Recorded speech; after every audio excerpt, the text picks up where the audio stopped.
Hello కానమూకు కథావచనం మోహనవచనం పరిజ్ఞాన హితబాండం నిత్య చదువరి శ్రోతలకు ఆహ్వానం నమస్కారం.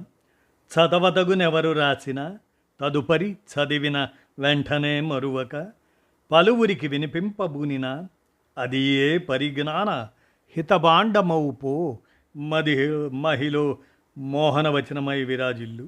పరిజ్ఞాన హితబాండం లక్ష్యం ప్రతివారీ సమాచార హక్కు ఆస్ఫూర్తితోనే ఇప్పుడు ఈనాడు సమాచార సౌజన్యంతో వెదురు సాగుతో 1000 లాభాలు అనేటువంటి అంశాన్ని మన కానమోకు కథావచన శ్రోతలకు మీ కానమోకు స్వరంలో ఈ అంశాన్ని వినిపిస్తాను, వినండి. వెదురు సాగుతో 1000 లాభాలు. ఇక వినండి. ఎదురులేని వెదురు బీడు భూమైనా పర్వాలేదు, ప్రత్యేకమైన ఎరువులతో పని లేదు, ఏటా దుక్కి దున్ని విత్తాల్సిన అవసరం అంతకన్నా లేదు. ఒక్కసారి వెదురు నాటితే 40 ఏళ్ల దాకా లక్షల్లో ఆదాయం ఆర్జించవచ్చు.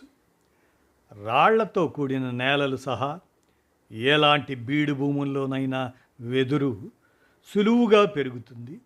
ప్రత్యేకించి ఎరువులు వేయడం, సస్యరక్షణ చర్యలు వంటివి చేపట్టడం అక్కర్లేదు.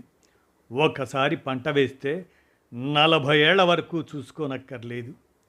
పాలిథిన్ స్థానంలో వెదురు ఉత్పత్తుల వినియోగం, వీటితో చేసిన గృహోపకరణాల వాడకం పెరగటం, ఇటువంటి కారణాలతో వెదురుకు రాను రాను మరింత ఆదరణ పెరుగుతుంది. పంటలు పండని భూముల్లో సాగు ద్వారా ఆదాయానికి మార్గాలు ఉండటంతో ప్రభుత్వాలు సాగును ప్రోత్సహిస్తున్నాయి. మరోవైపు వెదురు నుంచి ఉత్పత్తులు తయారీ చేసే కేంద్రాలు ఏర్పాటు కానుండటంతో ఆశలు రేకెత్తిస్తున్నాయి. మరి మేలి రకం ఎంపిక అనేదే ముఖ్యం ఈ వెదురులో.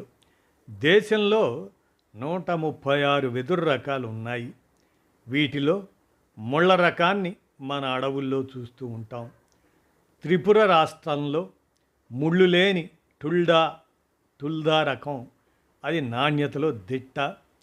జాతీయ వెదురు సంస్థ కొన్ని స్వచ్ఛంద సంస్థలు అక్కడి నుంచి మొక్కలు తీసుకొచ్చి వెదురు సాగుకు ప్రోత్సాహాన్ని ఇస్తున్నటువంటి పరిస్థితి మనం గమనించవచ్చు. ఇక మొక్కలను నాటిన తర్వాత, ఈ వెదురు మొక్కలను నాటిన తర్వాత 3 ఏళ్ల పాటు వాటిని జాగ్రత్తగా పెంచితే 4వ ఏడాది నుంచి ఆదాయం పొందొచ్చు. 15 అడుగులకు ఒక మొక్క చొప్పున ఎకరాకు 160 మొక్కల వరకు నాటుకోవచ్చు.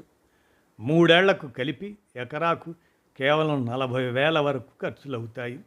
4వ ఏడాది కర్రల ద్వారా 1,20,000 ఆదాయం పొందవచ్చు. మరి ఇండస్ట్రీ ఫౌండేషన్ చేయూత కూడా ఈ వెదురుకున్నది. బెంగుళూరు వేదికగా పనిచేస్తున్న ఇండస్ట్రీ ఫౌండేషన్ ఆంధ్రప్రదేశ్, తెలంగాణ, ఒడిశా తదితర 7 రాష్ట్రాల్లో వెదురు సాగుకు చేయూతనిస్తుంది. కర్ణాటక, మహారాష్ట్రలో 2 ఏళ్ల క్రితమే వెదురు సాగు మొదలైంది. ప్రస్తుతం బెంగళూరులో వెదురు ప్రాసెసింగ్ యూనిట్ను నిర్వహిస్తున్నారు. బ్యాగులు, గృహోపకరణాలు, అలంకరణ సామాగ్రి వంటివి తయారు చేస్తున్నారు. ప్రస్తుతం జిల్లాకు ప్రైమరీ ప్రాసెసింగ్ కేంద్రం ఏర్పాటు చేయటం ద్వారా వెదురు డిమాండ్ పెంచవచ్చును అనే దిశగా ఆలోచన చేస్తున్నారు. రాష్ట్రంలో తొలుత అల్లూరు సీతారామరాజు జిల్లాలో నిర్వహించేందుకు ఏర్పాట్లు జరుగుతున్నాయి. మరి ఏపీ ప్రభుత్వం కూడా ముందుకొచ్చింది. ఇప్పటి వరకు తెలుగు రాష్ట్రాల్లో సాగవుతున్న వెదురును కూరగాయల పందిళ్లకు, స్థానికంగా ఇతర అవసరాలకు, పేపర్ పరిశ్రమకు విక్రయిస్తున్నారు. ఇప్పుడు వెదురును భారీ స్థాయిలో ప్రోత్సహించాలనే ఉద్దేశంతో ఆంధ్రప్రదేశ్ ప్రభుత్వం ఇండస్ట్రీ ఫౌండేషన్తో ఒప్పందం చేసుకుంది. మరి సర్ఫ్ దాని ద్వారా రాష్ట్రంలో స్వయం సహాయక సంఘాల్లోని 10,000 మందిని ఎంపిక చేసి వెదురు సాగుకు చేయూతను ఇస్తుంది. 37 సెంట్లు సొంత భూమి కలిగి ఉన్న వారికి వెదురు మొక్కలు అందించడంతో పాటు సాగు ఖర్చులు ఇవ్వనున్నారు.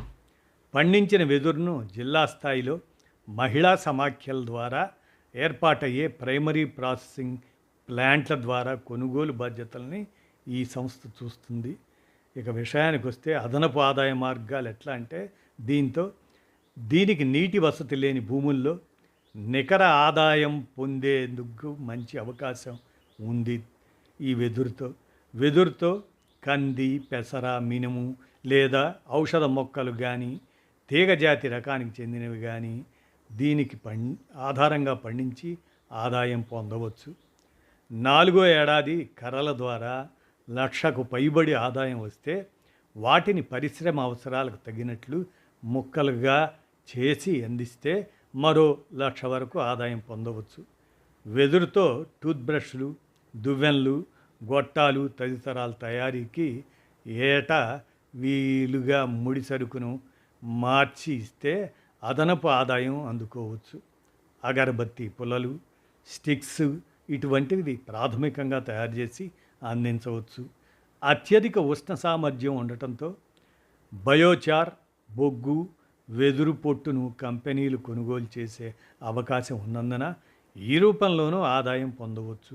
బొంగులో బిర్యానీ వండేందుకు కూడా వెదురు వాడకం పెరుగుతుంది కదండి.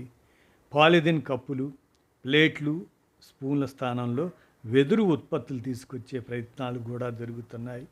ఇంకా అదేవిధంగానే మనం అనుకున్నట్లుగా ఈ వెదురు మరి దీనికి ఏ ప్రత్యేక అనుమతులు అక్కర్లేదు.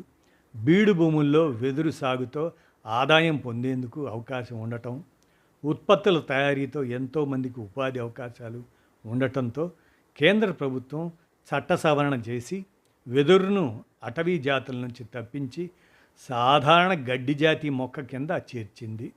సాధారణ పంటల మాదిరే ఎవరైనా సాగు చేసుకోవచ్చు ఈ వెదురును.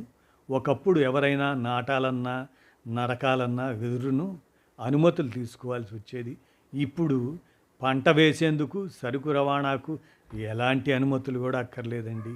ఇది కాబట్టి ఈ విషయం వెదురు సాగుతో 1000 లాభాలు అనేటువంటి ఈ సమాచారాంశాన్ని ఈనాడు సౌజన్యంతో మన కానమోకు కథ వచ్చిన శ్రోతలకు మీ కానమోకు స్వరంలో వినిపించాను. విన్నారుగా, ధన్యవాదాలు.